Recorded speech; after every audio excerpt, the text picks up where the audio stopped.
Hello and welcome to Friday's currencytransfer.com market update. A slight different scenery, and apologies if it's a bit echoey. I'm out in Bulgaria. We came out to see our developers. We got a team out here and flew out very early this morning, putting to the test today, how does one deliver a market update on 2.5 hours sleep, having had a skinful the night before? Cross your fingers, folks, and buckle up for the ride. The headlines are that Brexit is back on the table, and the UK is accused of cherry picking from the deal on the table. Euro strength is becoming a bit of a worry for the ECB, and the dollar rally just seems to have run out of steam ahead of the weekend. So you'll remember the recurring cycle that seems to happen. When Brexit's between negotiation periods, sterling generally rallies as traders, forget about the future repercussions and focus on the short-term implications of, for example, interest rate policy. Sterling generally benefits as a result of that. Then we cut to when Brexit comes back into the headlines, and generally it is negative news for the UK, and that's reflected in the currency sell-off, and sterling weakens. And that's where we are right now.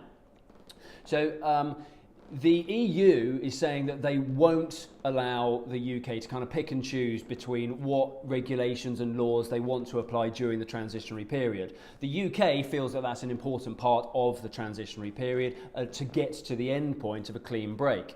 So both sides are at loggerheads, often the case at the early stage of negotiation, but given the history where the UK tends to blink first in the sabre rattling, it's been taken as bad news for sterling. Against the dollar, we didn't quite hit 140 yesterday. Again, the move ran out of steam at about 139.90.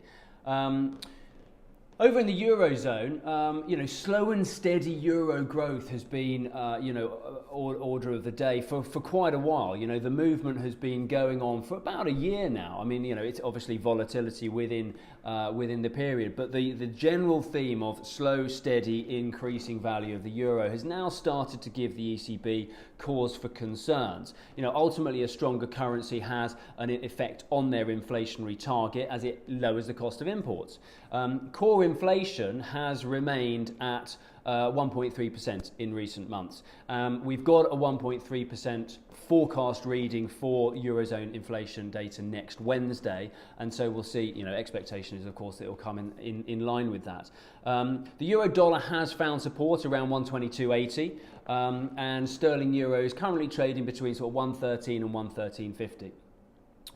The dollar index tested its technical resistance level about 90.25. It did fall back a little with some profit taking ahead of the weekend though. Looking ahead for next week, we've got inflation data from both Germany and the Eurozone as a whole. And then in the US, we've got the new Fed Chairman Jerome Powell making his first monetary policy speech. That's on Wednesday. And the market will be digesting the tone of the new boy as much as the substance, as they kind of just get used to how the new kid on the block likes to run things. Non-farm fans will have to wait a little bit longer.